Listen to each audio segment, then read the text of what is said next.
আজকে আমাদের local public লাইব্রেরিতে এসে বই ঘাঁটতেছিলাম, ঘাঁটতে ঘাঁটতে একটা বই পাইলাম।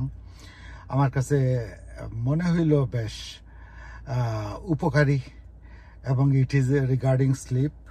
এবং আমাদের বয়সের লোকজনের জন্য আমার কাছে মনে হয় এটা একটা ইম্পর্ট্যান্ট বিষয়। স্লিপ ডিপ্রাইভেশন এবং গুড ডিপ স্লিপ, এগুলো খুব ইম্পর্ট্যান্ট জিনিস। তো সো এই যে বইটা খুব একটা বড় না, মাত্র 300-র মতো পৃষ্ঠা। বইটার নাম হইল পাওয়ার অফ স্লিপ, এবং রাইটার ডক্টর জেমস বি মাস। এবং বইটা উনি লিখছে, আমি জানি না, বইটা হয়তো বা বেশ পুরাতন বই হইতে পারে, দেখে মনে হচ্ছে হয়তো বা ইট মে বি ওল্ড বুক। যাই হোক, দেখি আমি কপিরাইট বা ওইসব জায়গায় গিয়ে দেখতে পারি কিনা না। এবং যাই হোক, চোখে পড়তেছে না কপিরাইট। ইয়েস, এটা 1998-এর বই। যাই হোক, এই বইতে টোটাল চ্যাপ্টার আছে, টোটাল 12টা চ্যাপ্টার, 13টা চ্যাপ্টার, টোটাল 13টা। প্রথম চ্যাপ্টার যেমন learning about the power of sleep. স্লিপের যে একটা পাওয়ার আছে, এটা আমাদের জানার দরকার। আসলে এটা কত পাওয়ারফুল আমাদের জীবনে, এটা কি প্রভাব ফেলতে পারে এটা। Second chapter sleep diagnostic test, সেটা টেকনিক্যাল বিষয়। যাই হোক, আমি ওইগুলো পড়ি নাই, আমি মাত্র একটা চ্যাপ্টার পড়ছি। এবং এইটা টেবল অফ কন্টেন্টসের এই 2 চ্যাপ্টারে পড়ে দেখি। তো 3 নম্বর chapter the architecture and functions of slip.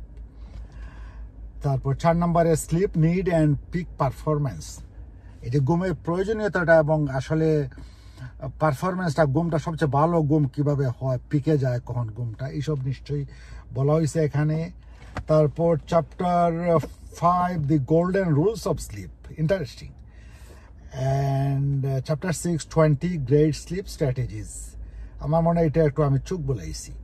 Chapter 7 how to create a great bedroom environment, এটা সুন্দর বেডরুমের এনভায়রনমেন্ট কিভাবে আমরা ক্রিয়েট করতে পারি এটা ভালো স্লিপের জন্য, এটা পাওয়ারফুল ঘুমের জন্য। এটাও এই চ্যাপ্টারে বলা হয়েছে। Sleeping pills and over the counter remedies, যেমন আমাদের ঘুম না হয়, আমরা অনেক সময় জানতেন এটা স্লিপিং পিল খেয়ে ফেলি, এবং কোনো ডাক্তারের পরামর্শ ছাড়াও over the counter medicines remedies, মানে হইল ডাক্তারের পরামর্শ ছাড়াও কিছু পাওয়া যায়, যেই সব ঔষধ অনেক সময় আমরা খাই। যেমন আমি নাম ভুলে গেছি, আমার বাসায় একটা আছে, 2-1বার আমিও এটা নিছি, এবং আমার ওয়াইফ মনে হয় প্রায় নেন, তবে আমি এটার মেটাফরমিন অর সামথিং মেবি, যেগুলো আইল চেক ইট আউট। ওই একটা। তারপর chapter 9 the node to midday naps, এইটাই আমি পড়ছি। মিড ডে, যে দিনের মাঝখানে একটা ন্যাপ নেওয়া, এটার বিষয়ে এই চ্যাপ্টারে বলা হয়েছে, এবং এটা আমি পড়ছি, আমি এইটাতেই যাব।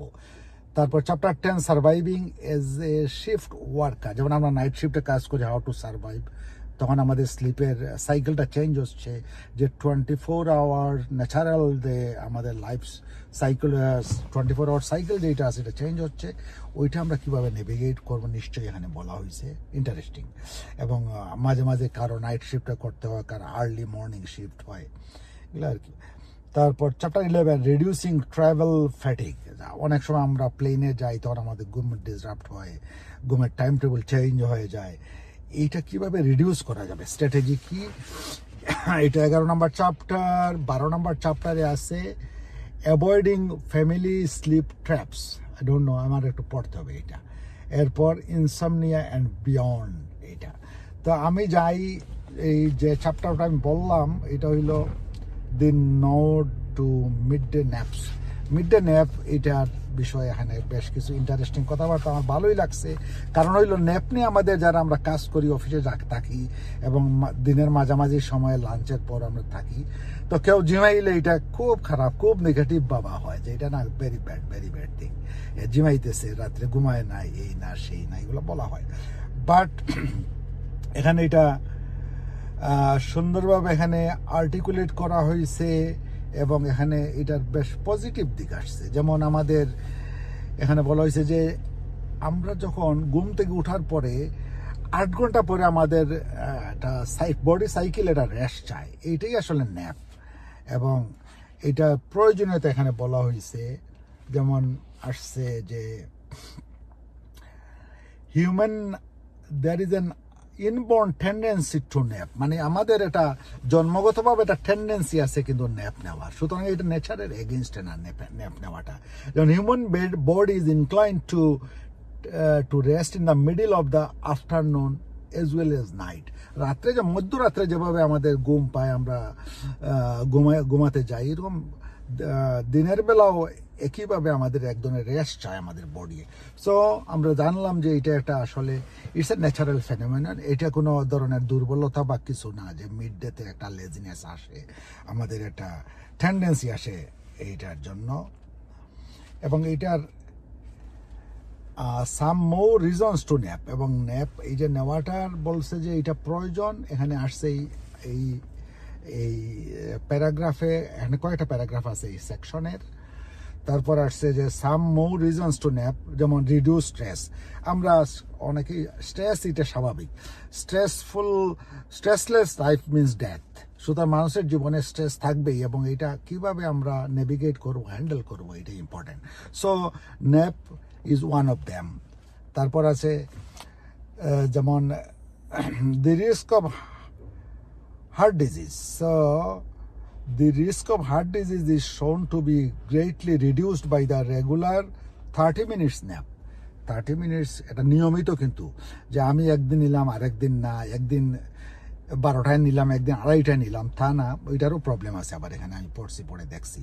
তো এটা রেগুলার 30 মিনিটের মতো ন্যাপ, এটা হার্ট ডিজিজের চান্সকে রিডিউস করে। তারপর আছে পে অ্যাটেনশন টু ডিটেইল।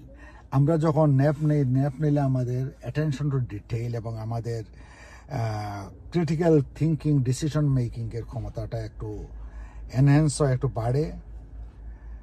তারপরে এটা আগে বলছিলাম যে 8 ঘন্টা আমরা যখন সজাগ থাকি, তারপরে আমাদের এটা শরীরে একটা চাহিদা আসে রেস্ট নেওয়ার, এটা একটা রিজন ন্যাপ নেওয়ার। গাড়ির লাইটটা আমার জ্বালাইলে মনে দেখতে পারবো ভালো, আচ্ছা ঠিক আছে। তারপর এরপর একটা চ্যাপ্টার, এখানে একটা সেকশন আছে, how long should a nap last. এটা ন্যাপ কতক্ষণ লাস্ট করবে, কতক্ষণ আমরা থাকবো, বলতেছে যে 15, এখানে বলা হয়েছে 15 to 30 মিনিটস সর্বোচ্চ আর কি। কারণ হইল doctor Jeffrey Midgaw contends that the body only needs about 15 minutes to nap. 15 minute হইলেই যথেষ্ট আর কি এটা বডির জন্য।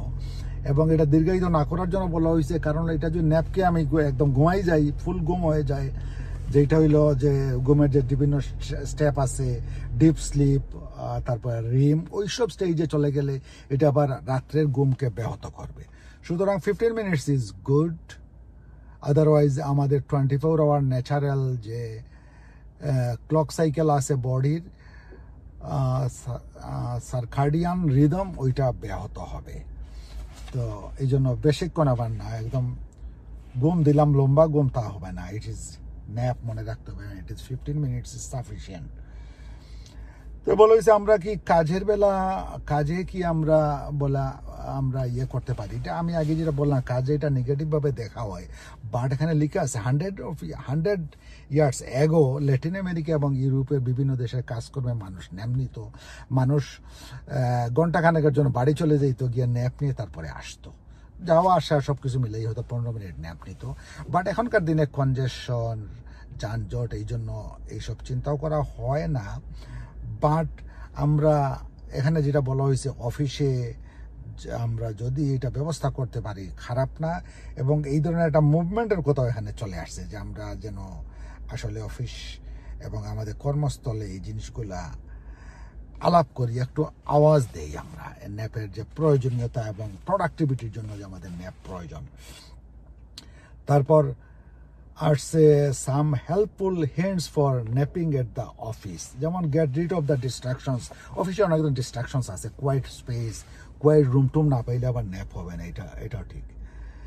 ক্যাফেইন, যেমন আমরা কফি, যেমন সকালে মর্নিং কফি করে পরে ন্যাপ নিতে গেলে যেন আমরা আবার 11টার দিকে আবার চা কফি না খাই, আবার লাঞ্চের টাইমলি না খাইলে আবার লেটে খাইলে তখন আবার যদি নেপা আবার যদি আমরা নিতে চাই লেটে তাইলে আবার রাত্রের ঘুমও ডিসরাপ্ট হবে, ঘুমের প্রবলেম হবে, এটা বিষয় আছে। এছাড়া এই জন্য বলছে যে শিডিউল রেগুলার রেস্ট পিরিয়ড যেটা এটা আসলে বডি সাইকেল তো আমাদের এটা ফিক্সড টাইম করতে হবে, আমাদের লাঞ্চটাও টাইম মতো খাইতে হবে এবং লাঞ্চের পরে একটু ন্যাপ নেই, এটাই হবে বেটার।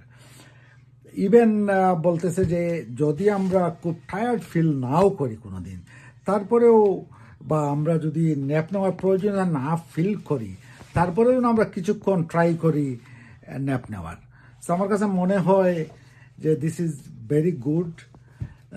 শুধু আমি তো একটা চ্যাপ্টার পড়লাম, 13 চ্যাপ্টার এটা ইয়ের ব্যাপারে, ন্যাপের ব্যাপারে, বাট ওভারঅল আমাদের স্লিপ এবং আমাদের মেন্টাল স্টেটের জন্য, আমাদের এনার্জির জন্য, আমাদের ফোকাসের জন্য আমাদের ডিপ স্লিপ, সাউন্ড স্লিপ প্রয়োজন এবং এটার প্রতি আমাদের যেন অ্যাটেনশন থাকে সব সময়।